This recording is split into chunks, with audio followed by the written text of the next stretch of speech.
We just went on our very first Royal Caribbean cruise on the Legend of the Seas, and whilst we did a lot of research to prepare for our cruise, what we found was that actually when we were on the cruise, there was so much that we learned that we wish we had known before actually going on our very first Royal Caribbean cruise. Number one, check in online as soon as it opens. Officially, the check-in opens 45 to 90 days depending on the ship and region, and make sure you do it as soon as possible so you will get the earliest slot for the port arrival time. So our port arrival time we got was 12:30. So we actually checked in online on the very day it opened, but we didn't do it straight away. We did it kind of midway through the day, and so we got 12:30 when the earliest you can actually arrive at the port is 11 a.m. If you're in the suites, like the VIP guests, they get 10:30 a.m. Royal Caribbean are actually very relaxed about when you turn up at the port, because we've been on cruises like a Disney cruise and they were very adamant that you have to go at the right port arrival time. So this time for the Legend of the Seas, we turned up at 11 a.m. and they checked us in. We were in by 11:30. Make sure to check in online as soon as possible so that just in case if they change their policy. Number two, print your luggage tags before boarding. So when you arrive at the port terminal, the first thing you want to do is drop off your luggage so that the porters can then take that to your cabin. Now, we didn't know that you could actually print your luggage tags off online somehow. So I believe Royal Caribbean would have sent you an email, or on their website, there would have been an option to download and print your luggage tags before actually getting to the port terminal. So they directed us to an area where we had to get it manually done, and it was a little bit of a mess. There was a crowded area of people and it wasn't very convenient, and you kind of were like fighting your way through to get your luggage tags. But it still worked. It wasn't that much of a hassle, but it would have saved you time and you wouldn't have to deal with all of that if you actually print your luggage tags before arriving at the port terminal. Number three, booking early can save you money. Being full-time travel content creators, we've got very used to booking things as early as possible. With Royal Caribbean, it's another step further because you have to think about drinks packages, you have to think about specialty dining, excursions, and you will get absolutely spammed the hell out of by Royal Caribbean. Almost every single day, maybe multiple times a day, I was getting these discount offers for things that we would need to do on the ship that we would need to book. So drinks packages, I believe, were around 35% off.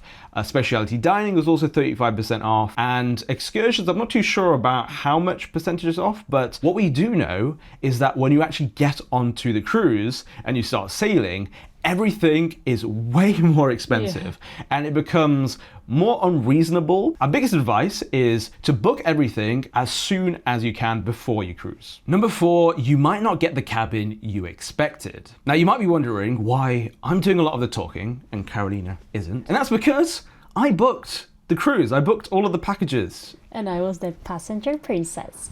So a lot of people comment, let her speak. It's like, I kind of know all this information. Anyways, so we booked a particular cabin and we didn't get it. So we went for the We Choose Your Ocean View balcony. It's the standard balcony that you can walk out onto. And there is an option where you can actually pick your cabin. So you can pick your ocean view standard cabin. We were like, well, there's an option to save money and with the We Choose You option, so why not do that? It doesn't really make a difference to us. We're not full-time cruise people, we haven't been on many cruises, so where it is on the ship, we wouldn't know anyways where to book it. And so what actually happened was that we got given a cabin that we didn't book. We got the Infinite Ocean View cabin. And at first I was a little bit frustrated because when I looked at the research online, people didn't have that many good things to say about it. And when you think of a balcony, you want to be able to step out onto it and, you know, have that, you know, the ocean breeze hitting your face. So I was a bit disappointed at first, but just be aware that if you do choose that We Choose Your option, they might give you something that you didn't want. And we essentially got upgraded. Number five, standard balcony versus infinite balcony. So I believe this is the most hotly debated topic when it comes to choosing your cabin on Royal Caribbean. Standard balcony versus infinite balcony. Which one do you prefer, Karolina? If I had a choice, I would actually go for the standard balcony, because there's nothing like stepping out on the balcony, like the physical one, having the armchairs, having the tables, sipping your coffee, having the ocean views, having the sea breeze. Like you really feel like you have a balcony. It's the more traditional way that I think people are used to. And you like to roast out onto the balcony. I hate it. I hate it when it's too hot. If it's too hot, I'm going to go out there for like a minute and then back in the AC.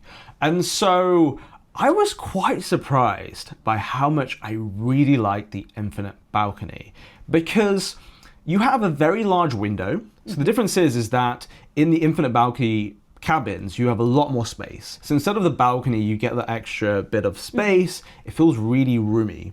Really spacious. And the only thing is that the window does come down, so you can get that fresh air from the sea breeze, but then the AC turns off. So if you want to have the AC, you need to have the window up.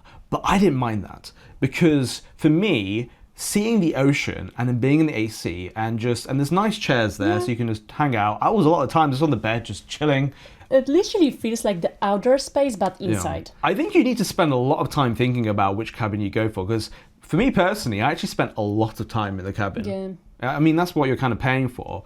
So don't be put off by people saying that the infinite balcony is not good, because for me, I loved it, absolutely loved it. I would go on that next time. But the one thing also I liked was that it felt more private.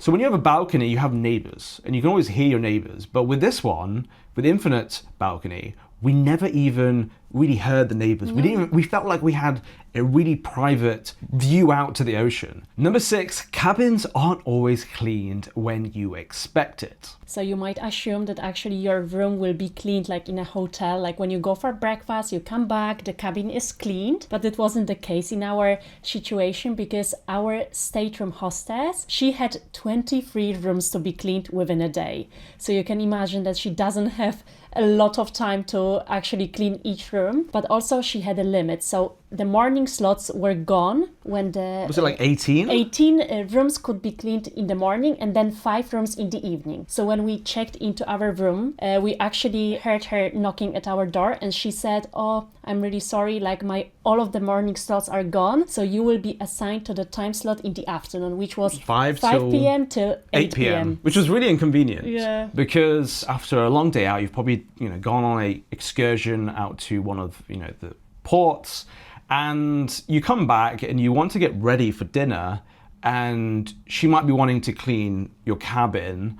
And so it was a bit awkward because you wanted to put the sign up to not enter. Yeah, I was putting that we are sleeping, just not to confuse her as well. And then we would forget about that we put it on the door, and then we went for dinner one night and then came back and the cabin wasn't clean, and obviously she finishes it by 8 p.m. So it wasn't ideal. Yeah, what was bothering us was that the room felt unclean throughout most of the day, which is not that nice, and it wasn't even our fault. So when you actually board, you want to go straight to your cabin, and then you want to get in contact with your stateroom hostess. If you're planning a trip soon and want to save on flights and hotels, you need to know about FoundersCard. FoundersCard isn't a credit card. It's a membership that gives you access to exclusive hotel rates, airline discounts, complimentary travel status, a whole range of travel perks. The hotel benefits are probably our favorite part. Through FoundersCard, you get access to exclusive member-only rates at hundreds of luxury hotels around the world, alongside VIP perks like complimentary room upgrades where available, and also other added privileges that can make your stay even better. Flights are another area where FoundersCard can save you money. They partner with 18 airlines around the world, giving you access to exclusive fares and flight savings that can add up very quickly, especially if you travel regularly. If you would like to try FoundersCard yourself, you can get 12 months of the FoundersCard membership completely free. Simply scan the QR code or screen, or click the link in the description below, and don't forget to use our promo code JKVIP. The preview membership gives you access to 200 plus travel and lifestyle perks, and if you love it, you will have the option to upgrade to the full elite membership for 70% off your first week, unlocking all 500 plus benefits.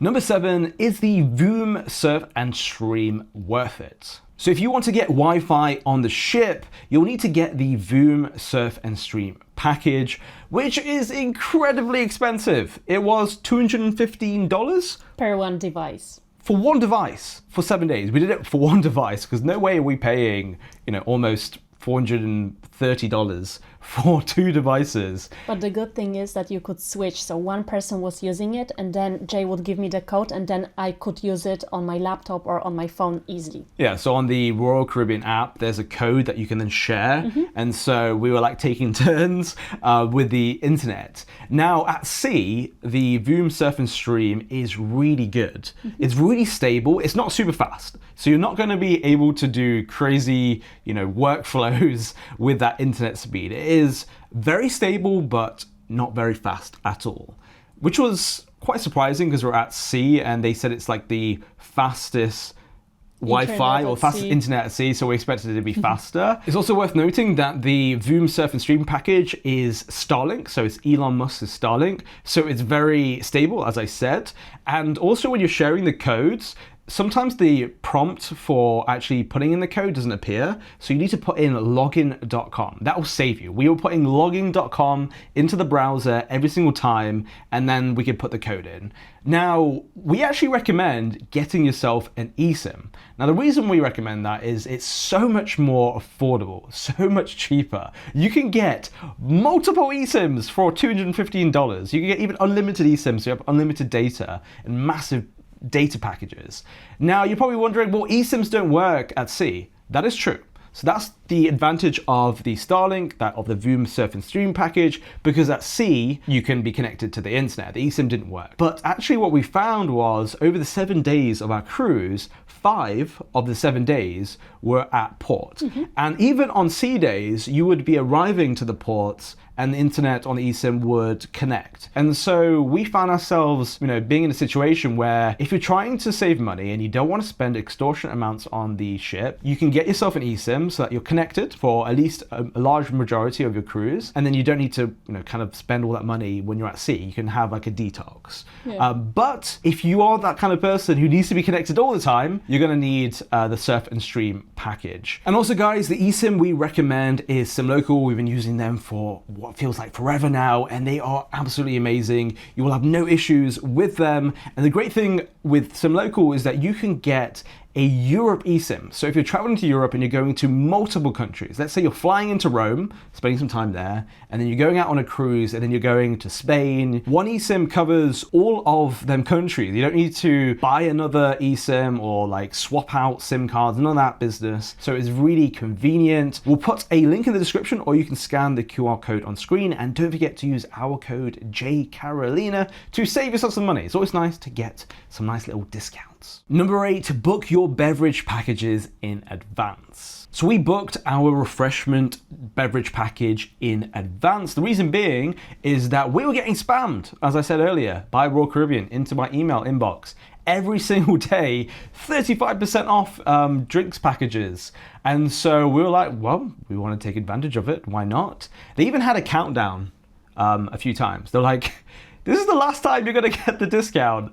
And I swear, maybe I'm wrong, but even after the countdown was over, all the way up into before boarding day, you could have got this discount. And you want to be doing it because we spent $220 per person on the refreshment beverage package, and that would have been $340 if you had done it on the ship. So once you set sail. The good thing is that if you change your mind or if the cost changes for whatever reason before the cruise, you can cancel it at no cost and they would refund you the whole amount. So you may as well, when you see the discount, just buy it, and then you can always cancel it. I actually saw better offers later on, just before boarding day. So you can cancel it and then rebuy it. Number 9, is the refreshment beverage package worth it? This is a really difficult question to answer because this is all to do with you, how you're going to go about your cruise.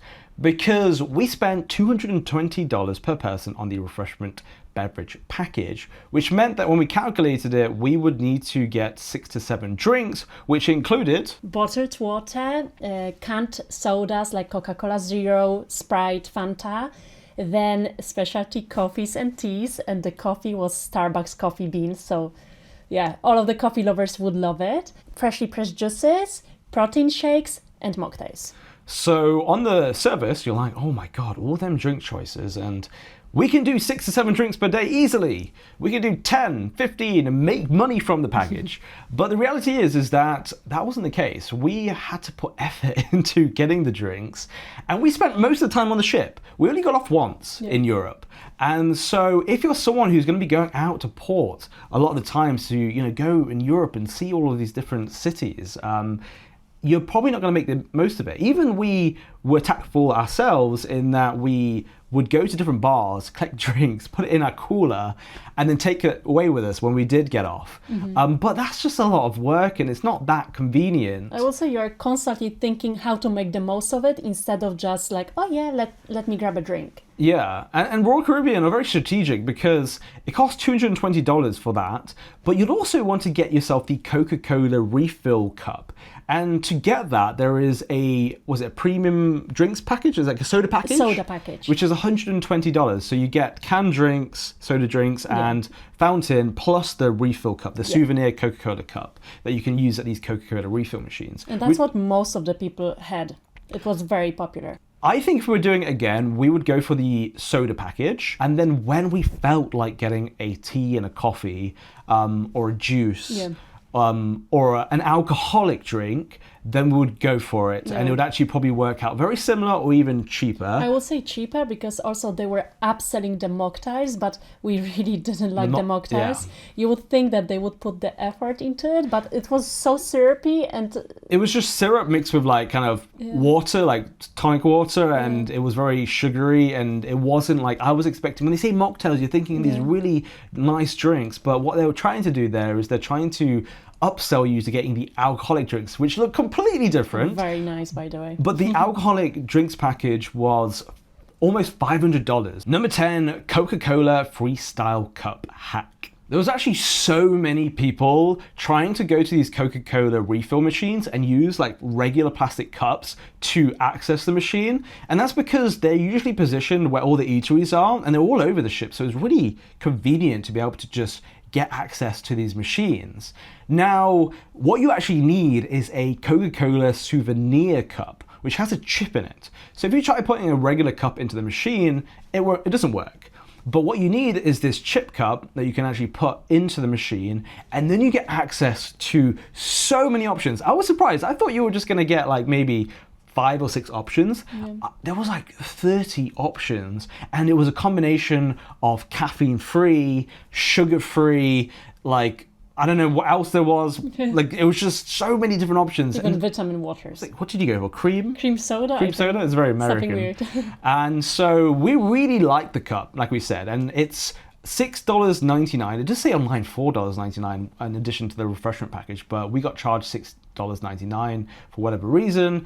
Or you can get the soda package, and that's how you get access to that. Number 11, book all of your reservations in advance. So one thing that you want to be paying attention to before you actually sail is the Royal Caribbean app, because there you'll find the calendar that will show you all of the theatre reservations, all of the events that are happening over the course of your cruise, and also your specialty dining options, as well as everything pretty much on the ship. Now, apparently 30 days, so we looked into this, 30 days before you set sail, you can actually book your theatre reservations. Now, I actually checked the app a few days before we set sail, and I was able to book Shockwave. And so I made a reservation straight away as soon as I saw that. But actually, Charlie and the Chocolate Factory, it was grayed out. We weren't able to do it. And then when we actually boarded and we checked the app, it said that you could only do it when you're connected to the onboard Wi-Fi. So I don't know why for Charlie and the Chocolate Factory they did it in this way, because some people said you can book it in advance, but in this case it wasn't. But I guess the gist of what I'm trying to say to you guys is you want to be constantly looking at the Royal Caribbean app. You want to be planning out what you're wanting to do, and you want to be reserving as soon as possible, because when it came to the shows, they had different timings. So they had timings at 8 o'clock, they had times at 9 o'clock, timings at 10 o'clock. But if you're with, young children, as a lot of people will be on the Royal Caribbean, then you don't want to be going to the really super late times, because even we were tired getting to the show times at 10. Number 12, specialty dining touts. So another thing that you want to be booking before you actually sail is the specialty dining, because you get, again, these big discounts like 35% off being spammed into your email, and it is more expensive when you actually are on the cruise. However, there were touts, to our surprise, on the cruise, staff members. And we've not been on many cruises, we've been on 2, so maybe this is normal. But we were getting approached on a daily basis by people trying to upsell you to a specialty dining package, especially on port days when the ship was empty and they needed to fill the numbers for lunch and dinner. Now, what they don't tell you when they approach you is that you can actually get a discount. So I was so confused why we were getting approached. It was I felt a bit strange. Yeah. But what we found out from research is that actually Royal Caribbean doesn't make money from their cabins, from selling out their cabins. They actually make money from all of the things that they upsell you on the ship. So it's not a surprise this is the case. And what I found also was that you can get up to 50% off if you're lucky. But this is just to let you guys know that you will be approached by, especially on boarding day, because that's when everyone's fresh. That's when sales is hot. But it was quite annoying after a while, and also photographers, I don't know if they have a quota they need to meet, but throughout the ship there's always someone trying to take a photo of you, and sometimes you're just not looking your best. Sometimes you just want to eat main dining room, and they have these kind of tactics where they will be like, pose now, 1, 2, 3. Yeah, they'll quickly do it, or I'm going to take a photo of you, rather than asking you, because most of the time when someone gets asked for a photo, when they're just going about their business, if you're in front of the Pearl, I understand. But if you're just having your dinner, you got a mouthful of food, you don't want to be approached.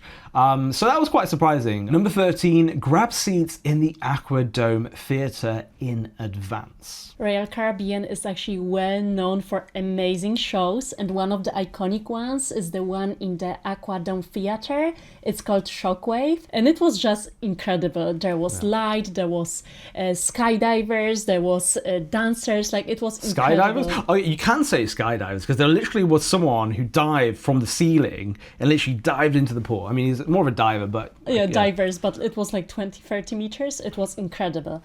But what we are about to say is that it's so popular, so even if you've got the reservation, it's really worth going there 45 minutes before. That's what we did, because we secured the seats right in front of the stage, and it was really worth it, because if you turn up 15 minutes before, you could be somewhere randomly located, and it's really worth having a nice view. And you don't want to be that person who turns up and then tries to squeeze in. There was some people who do that. It really drives me nuts that people don't turn up for their times, or come in early, because they kind of ruin the show. There's been so many times when we're watching the theatre shows that people turn up and then people have to stand up and they're blocking the shows. It really frustrates me. Number 14, book your dinner reservations in advance. When booking a cruise, one of the things that you'll need to do is your dinner reservations, and they have different timings depending on your preference. So there is a 5:30 p.m. early dining option. They also have an 8 p.m. and 9 p.m. early dining option, which was grayed out for whatever reason. And then they have something on Royal Caribbean called My Time Dining, which is essentially where you can pick your choice of time between 6 and 9 p.m. for the main dining room. So if you're a family with young kids, we'd actually recommend going for 5:30 p.m. or choosing, in My Time Dining, early dinner slots, because a lot of the shows happen from 8 p.m., 9 p.m. and 10 p.m. Now with the kids, you want to go to the earliest possible theatre shows and events, and they're the ones that get sold out very quickly because everyone has the same idea. So you want to be timing up your dinner with these shows, which we didn't do. So we did my time dining and we chose, I think, 7:15 pretty much every single night. So we're in that awkward, time where we would not be finished with dinner until probably around 8:30, and the shows would be happening at like 7:45, 8:45, and so we were kind of forced to go for like 9:45, even 10:45 shows. When it comes to the My Time dinner reservations, you also want to book them as early as you can, because I do believe they do get like fully reserved, and then you'll get limited options. And then what you'd have to do is, if you haven't got a reservation, you have to queue up at the main dining restaurant, and people could be, waiting in queues for 30 minutes at a time. You don't want to be wasting your time. Yeah, but sometimes if you want to be flexible, you don't know what time you're going to be back on the ship from your excursions. Like, that's what people like, the flexibility of just lining up and turning up for dinner whenever they're ready. Yeah, that is a really good point. But you can also go to the Windjammer marketplace for the dinner buffet. Number 15, should you have dinner at the dinner buffet or the main dining restaurant? So the Windjammer marketplace is where you can have your delicious buffet. You can have it for breakfast, lunch, and dinner. Now for dinner, you can also go to the main dining restaurant. And the question is, which one is better? What do you think?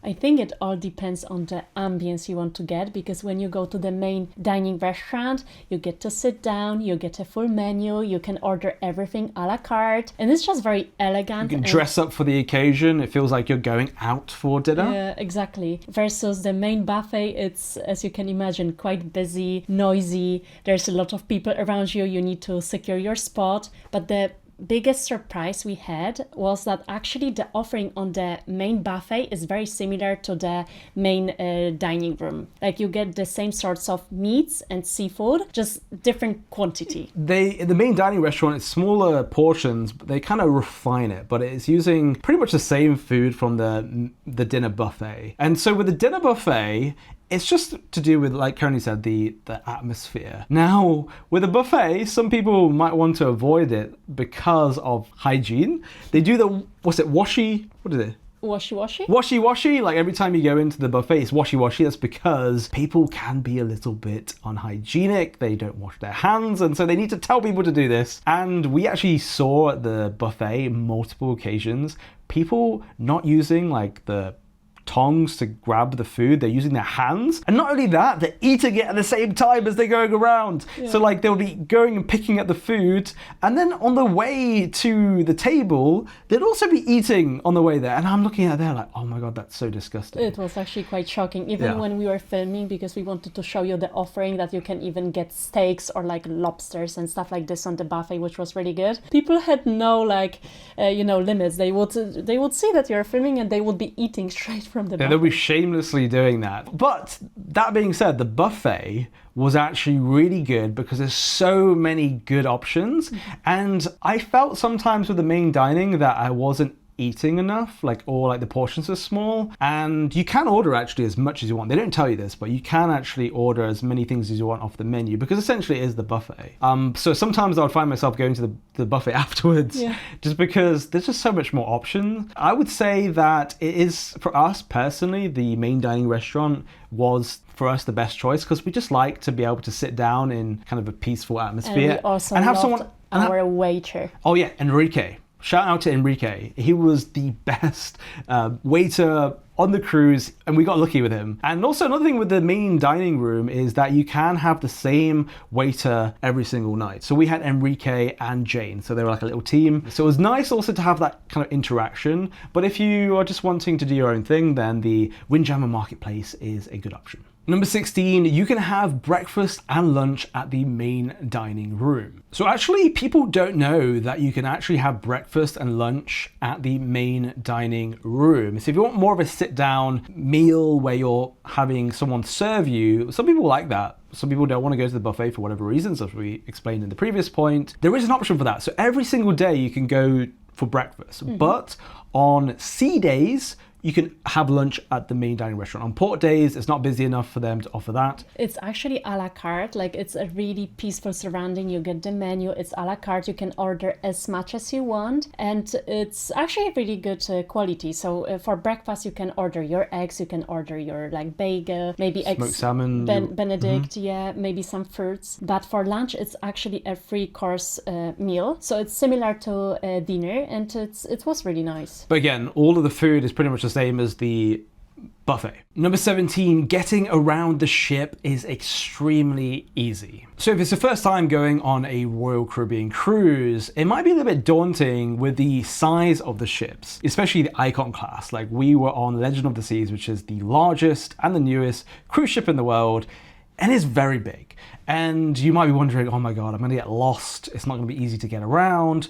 But actually what we found was it was really easy to get around. It was actually much easier, maybe because we're now kind of getting into the cruise life. It's our 3rd cruise. But what made it really easy was the destination elevators. And so what you have is like these kind of iPad screens that you type in the floor level you want to go to, and then it will direct you to an alphabet. And you basically go to the letter that has been assigned, and then the elevator opens up, you go in, even on the floor, they got the day of the week, if you're forgetting the day of the week, which happens a lot to us when we're on the cruise ships. So it's actually really easy to get around, so don't be worried. Number 18, sea days versus port days. The difference absolutely shocked us. So I'm not gonna lie, when we were on the Legend of the Seas, I was getting a little bit frustrated and tired of the number of people, the crowds. And you would have seen that we made a vlog on the Legend of the Seas. If you want to watch that, we'll put a link in the description. And on the first day, I was like, oh my God, like the top decks were swarming with people. The pools were full. It was like there was human soup happening from all the sun cream going off into the into the pool. And then the water park, there was just kids running around, and I was like, oh, am I gonna enjoy this cruise ship? And then came a port day, and the difference in the ship was night and day. It went from a overly crowded ship to a ghost town. to a ghost town, and I loved it. I absolutely loved being on the ship when there was no one on it. And so the difference between a sea day and a port day can really impact your experience. And this is when you want to be planning things around sea days and port days. Maybe you don't want to be going off at every single port, to take advantage of the fact that the water park, when we were going on the water park, we were able to get onto rides, to the slide, sorry, without any queues. And it was just so nice to grab a Starbucks coffee, just go for a wander around the ship, and there wasn't too many people. And then as soon as the sea days came, we instantly felt like kids running up and down the stairs. The top decks again were just too much for us. And also it was so busy that there was even signs not to reserve the sunbeds, because people would leave their towel and they would just do whatever they want. Yeah. And there would be not enough sea beds to actually like enjoy the top deck. Number 19, each pool has a unique vibe. So there are 5 pools on the Legend of the Seas. They are, checking my notes guys, the main pool, the Hideaway, Swim and Tonic, Cloud 17 and Surfside Pool, all with their own unique offering. So the main pool is the one on, I think it was deck 16. This was the biggest pool. It wasn't that big, you know, considering how many people are on the ship. It was on sea days, you couldn't even see the water, and it was also like a soup. It was always packed. And it was also where a lot of the families would go to, the main pool. And then we have the Hideaway, which I think, is that your favorite? I actually really liked it. It was adults only infinity pool, and it was especially nice for grabbing a drink and overlooking the sea. But on the sea days, it was packed as well. There was this constant party with people. No, thank you. I'm not going anywhere near any of the pools on a sea day. I'm just being honest with you guys. But on a port day, we went there and there wasn't that many people there. And you have still a very nice view. You get your drink. Very nice pool. I think my favorite was Swim and Tonic, because you had the sunbeds inside the water. You could grab a drink. There was nice music, and there was also a bar, but you can also some non-alcoholic drinks. So I really like that. Swimming and also sunbathing at the same time. And then there is Cloud 17, which was like a kind of side pool on deck 17. And this We thought it was a adults only pool, but actually it wasn't. It was a bit confusing. It was too small and it was very busy, so not much to say about that. And then you have Surfside Pool, which is the kiddies, so we're not going to spend time in there. But that area was actually really amazing for all of the kids because there was the play area, there was this massive buckets of water that was also going on the great for the kids. So I think it was so much fun. Number 20, FlowRider is free. In the category 6 water park, you will find FlowRider. So this is like a simulation surfing setup and it's so cool. Like on the back of the ship, you've got the views of the sea and then you have people surfing on this kind of fake wave. Yeah. And it looks really difficult. It's like people were falling off it all the time. But what was interesting is that before we actually got onto the cruise, I would fully expect this to be a paid activity, which in part it is. So you can pay for lessons, I believe.